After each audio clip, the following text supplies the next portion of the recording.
wasn't holding you. I can't see the end, but we'll see it through.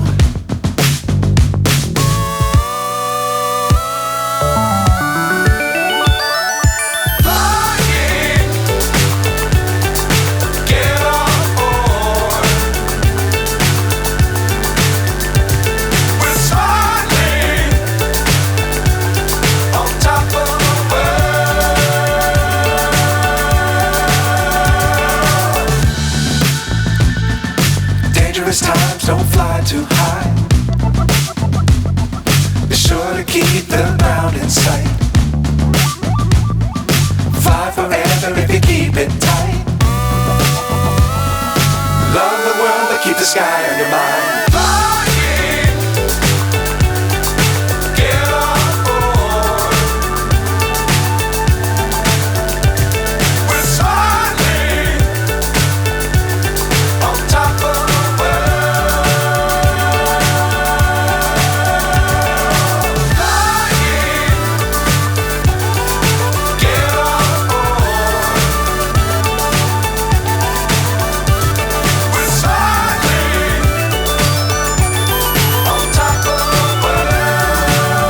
खूबसूरत, बहुत रूह को छूने वाला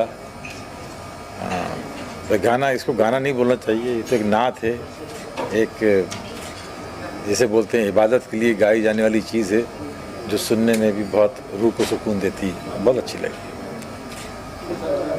डायरेक्शन भी इन्होंने किया और एक्टिंग भी की है। एक्टर भी अच्छे हैं, डायरेक्टर भी अच्छे हैं, इन्होंने शूट भी अच्छा किया और बोलते भी अच्छे हैं। मैंने अभी सुना कि यही बोल रहा था अभी उधर में, और इन्होंने बहुत गौरी जो है अच्छा काम किया है, बहुत अच्छी एक्ट्रेस हैं।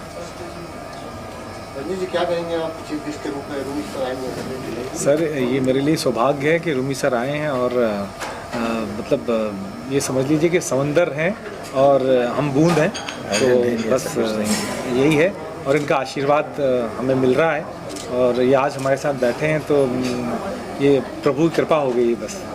नहीं ऐसा कुछ नहीं। क्या है, जैसे जब मैं आया, ये भी भोपाल से हैं, मैं भोपाल से आया, तो हमने जावेद साहब भोपाल से गए, तो हम जावेद साहब को ऐसे देखते थे, और फिर अब हम आए तो ये बैठ रहे हैं, इंशाल्लाह ये भी एक दिन ऐसे बैठे होंगे और इनसे जूनियर इनके बारे में बोल रहे होंगे।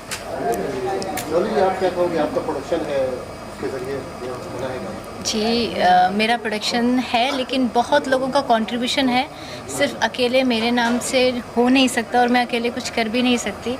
हमारे प्रोड्यूसर हैं, ये रजनीश जी हैं, इनका बहुत बड़ा कंट्रीब्यूशन है, तो बस हम साथ में हैं तो ये प्रोडक्शन है।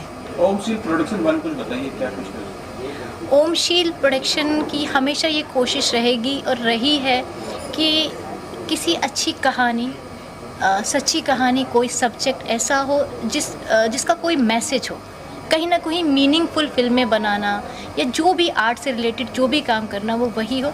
सिर्फ बनाने के लिए या सिर्फ कहते हैं ना कमर्शियल नाम लगा दिया कि कमर्शियल होना चाहिए, ये होना चाहिए, नहीं, हम आर्ट के लिए ही काम करेंगे हमेशा, और ऐसी ही हमने फिल्म बनाई है और आगे भी ऐसा ही करेंगे। मैं डायरेक्टर साहब से जानना चाहूँगा, बहुत सुंदर गाना है, बहुत लाजवाब गाना है, रूहानी गाना है, उतना ही सार्थक वीडियो है, जो स्टोरी है, एक हिंदू महिला आती है और वो कुछ मन्नतें मानती है, फिर लास्ट में आपने दिखाया उनको बच्चा होता है, थोड़ा सा कॉन्सेप्ट के बारे में बताइए। सर है ना, जब इन्होंने बताया कि ये ऐसा करना है, तो कभी कभी क्या होता है, रूहानी ताकतें आपकी मदद करती हैं, मैं ऐसा मानता हूँ। तो उस जर्नी में इनोवा में जाते जाते ये स्ट्रक्चर मेरे दिमाग में आ गया था, और मैंने खुर्रम भाई को सुनाया, और खुर्रम भाई ने अप्रूवल कर दिया, बोला कमाल है।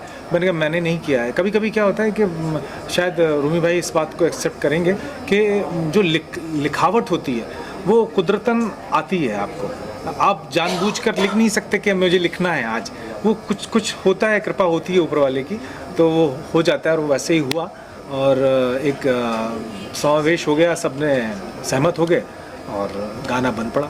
एक बार हमारे दर्शकों को सब बता दीजिए कि ये जो दरगाह है जी कहाँ है और इसके आसपास की आबादी कौन सी है? नवसारी है, ये गुजरात में, सूरत के पास में है, पूर्णा नदी के किनारे है, और NRI ज़्यादा है वहाँ पर, और हिंदू मुसलमान सब मिक्स हैं, पारसी कम्युनिटी बहुत ज़्यादा है, और मैंने वहाँ पर पारसी लोगों को, हिंदू लोगों को, मुसलमान लोगों को और सारे कोहली समाज है, वो जो नीचे तबके के लोग हैं वो भी बहुत ज़्यादा वहाँ पर आते हैं, और मैंने ऐसी श्रद्धा किसी भी दरगाह में नहीं देखी इंडिया की।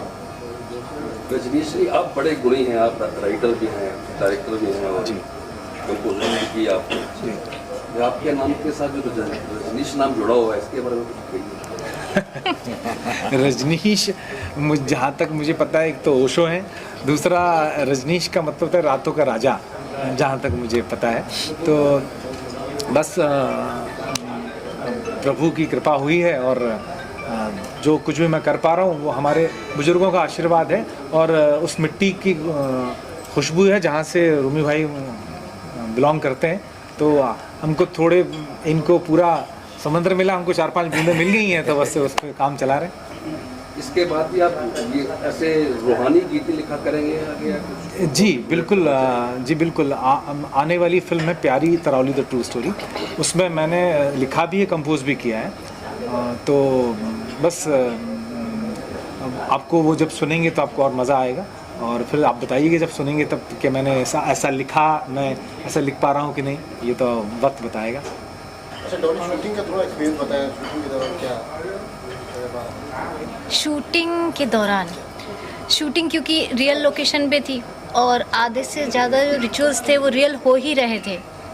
और इसमें जो मेन दरगाह के जब भी शॉट आते हैं उसमें मोंटी सैयद जी खुद हैं वो, और रजनीश जी तो पहले से ही बहुत ज़्यादा धार्मिक हैं, तो जब भी धार्मिक चीज़ों की बात आती है तो वो ज़्यादा चले जाते हैं। हम भी धार्मिक हैं पर इतना ऊपर निकाल के नहीं लाते।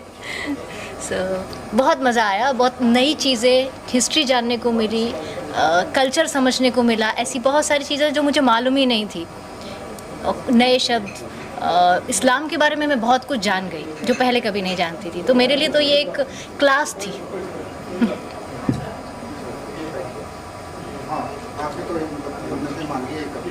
सर मैं नहीं, कुछ नहीं मांगती, ऊपर वाला खुद ही दे देता है। नहीं, एक चीज़ मैं बताऊं जो उन्होंने बोला, सूफीज़म हिंदुस्तान में इतना पॉपुलर क्यों हुआ?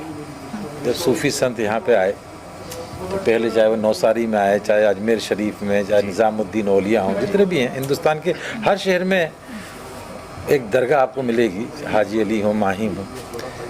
क्योंकि सूफीज़म का जो पूरा कॉन्सेप्ट है वो है मोहब्बत का, कि खुदा से, ईश्वर से, ऊपर वाले से प्यार करो, और इसीलिए उनके दरबार में सिर्फ प्यार ही बढ़ता है। उनके आने वाला छोटा बड़ा, अमीर गरीब, ऊंची जात नीची जात, किस धर्म का उसका परवाह कभी नहीं रही। इसीलिए पूरे हिंदुस्तान में सूफीज़म इतना मकबूल है, और आज और ज़्यादा उस पर करने की ज़रूरत है, काम जो ये कर रहे हैं कि उससे मोहब्बत ही फैलती है। Thank you, thank you, thank you, thank you. Rumi sir बहुत बड़े डायरेक्टर हैं, बहुत बड़ी बड़ी हिट फिल्में हैं, वो उससे कोई फ़र्क नहीं पड़ता। मैं ये कहना चाहती हूँ कि जब से ये यहाँ आए हैं उतनी देर में मैंने इनको ऑब्ज़र्व किया है, ये सबसे ज़्यादा उन फिल्मों से भी ज़्यादा अच्छे इंसान हैं। उनकी बॉडी लैंग्वेज, उनकी बातें, और बहुत ही अच्छे इंसान हैं। और मैं भी सर के बारे में बोला, इतना कंफर्टेबल कर दिया है मुझे। मैं पहले बहुत घबरा रहा था कि मैं बोल पाऊँगा नहीं बोल पाऊँगा, क्योंकि देखिए जो बहुत काम किया है, और जब किसी सीनियर के सामने आप जाते हो तो आपके हाथ पैर कांपने लगते हैं। मगर मुझे जब ये एंट्री किया, जो हमारे पास बैठे, तो ऐसा लगा जैसे हमारे अपने परिवार के कोई बैठे हुए हैं, और बहुत सहज कर दिया। Thank you. अभी मैं कुछ शर्मिंदा कर रहा हूँ, पिछाई कर रहे हैं मेरी। अच्छा, थैंक यू। भाई है, दोस्त है, मुंतज़र अली, जिसका मोंटी सैयद नाम है, वो उनको ये गाना, ये जैसा जाफी साहब बोले, ये नात उनको उनके पास आई, या वो बोले कि अपने को कुछ बनाना है। तो डॉली से मेरी बात हुई थी कि मैं आ रहा हूँ फरवरी में, मैं आपको सुनाऊंगा कुछ, और मौका मिला सुनाने का। और बस एक ऊपर वाले की वो है, समझिए कि ये बहुत अच्छी चीज़ बन गई। और ज़्यादा रजनीश को जाता है काम कि उनकी सोच और उनकी जो लगन थी कि हम इसको कंप्लीट करेंगे, ये दोनों की, और उसमें हम लोग कंप्लीट करें। खाली मेरे को एक बहुत बात बोलने का है कि इमाम हिंद पीर नूर सदगुरु सैयद सादात, वो उनका मैसेज डिलीवर हुआ था 1235 ईयर्स बैक। कल 27 तारीख को उनका उरूस है। सर सेंटर देखिए प्लीज। उनका उरूस है कल, उरूस मुबारक है कल 27 तारीख को। और हमको जैसा रजनीश भी बोले हैं, अभी तक बहुत पूरे सारे बोले हैं कि एक ऐसी जगह है वो कि हमको कुछ हो जाता है वहाँ जाके, तो हम लोग कोशिश करें थोड़ी बहुत। ये दोनों का बहुत बड़ा हाथ है इसमें इम्प्लीमेंट करने में। बहुत से आप भी प्रोड्यूसर हैं, उसके क्या आप कैसे रजनीश जी हमारे बहुत पुराने मित्र हैं, काफ़ी अर्से से हम लोग की दोस्ती है, तो जहाँ रजनीश जी होते हैं वहाँ हम आ जाते हैं। बस इतना ही है। आप भी जुड़े हुए हैं? मैं तो वेल विशर हूँ उन लोगों का, और मैं तो दुआ कर रहा हूँ। लईक अहमद जी है। हाँ। और ये बहुत अच्छे दोस्तों के दोस्त, यारों के यार, और बस मदद करने वाले, अरे नहीं, हर जगह सपोर्ट करने वाले, ये भी हमारे प्रोड्यूसर है। इस इमाम हिंद के तो सिर्फ खुर्रम सैयद ही है, मगर हमारी दूसरी फिल्म के प्रोड्यूसर हैं जो प्यारी तरावली द ट्रू स्टोरी आ रही है के प्रोड्यूसर। और खुर्रम जी, और आपका जो प्रोडक्शन हाउस है उसमें और क्या प्लानिंग है नेक्स्ट? इंशाल्लाह अभी बहुत सारी करने की ख्वाहिश है। अभी हम लोग इंटरनेशनली कुछ करने वाले हैं आइंदा जल्द से जल्द, तो वो आप लोगों को सबको पता चल जाएगा। Thank you so much. Thank you. इस तरह की जो शायरी और इस तरह के कॉन्सेप्ट हैं, यही हमारी ताकत है। हम पूरी दुनिया में अपनी एकता के लिए जाने जाते हैं। हिंदुस्तान से दुनिया शुरू होती है। दुनिया में जब सबसे पहला इंसान आया है तो वो हिंदुस्तान में आया। हज़रत आदम अलैहिस्सलाम जो हैं, श्रीलंका उस वक्त हिंदुस्तान का हिस्सा था। तो हमें इस बात पर प्राउड है कि दुनिया की बुनियाद में हम हैं। और जहाँ तक बात करते हैं फिल्मों की, फिल्में हमारे समाज का बहुत बड़ा किरदार है, बहुत बड़ा आईना है। जो समाज में होता है वो फिल्में हमें दिखाती हैं। फिल्में देखने का, फिल्में बनाने के और फिल्में चलाने के अलग अलग ख्याल हो सकते हैं, लेकिन फिल्में देखिए, आज विलन कितना भी पावरफुल हो, एक हीरो आता है और वो हीरो आके उसको मिटा देता है। इसी तरह ज़िंदगी के हिस्से में है, चाहे प्रॉफिट हों, राम हों, या हमारे जितने भी देवता, औलिया, जितने भी लोग हैं, ये हीरो बन के आए हैं और इन्होंने बुराई को मिटाया है।